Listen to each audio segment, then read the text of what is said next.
Sagdiana Parijning oldidan kirsa ham bo'ladi. Mikrorayon Detskiy Balisani oldidan kirib kelsa ham bo'ladi. Mana shu o'rtada turgan dom 4 qavatlik binoni birinchi qavatda joylashgan 51500 srochniga hozir ichkaridan obzor qilamiz. 51500 ga. Mana shu kattagina zal, konditsioner, televizor, hamma sharoit bor. Eng qizig'i gap bo'lishi mumkin emas. Gaz, svet bu yerga umuman o'chmaydi.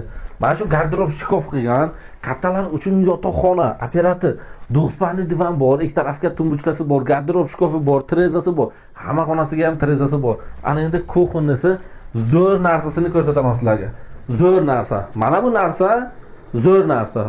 Mana shu agar bo'lmasa, uyingiz qasr bo'lsa ham u yerga yashab bo'lmaydi. To'g'rimi yo'qmi? Kommentariyaga yozib ketinglar. Bu kuxonnasi hamma sharoiti bor. Ana endi общий sanuzelni ko'rsataman. Общий sanuzel operator hamma sharoiti bor. Mana shu общий sanuzelimizga kimga xona qiziq bo'lsa, 51500 savdosi ham bor. Sunnatiga muvofiq pastdagi nomerlarga srochniy aloqa chiqaverasizlar.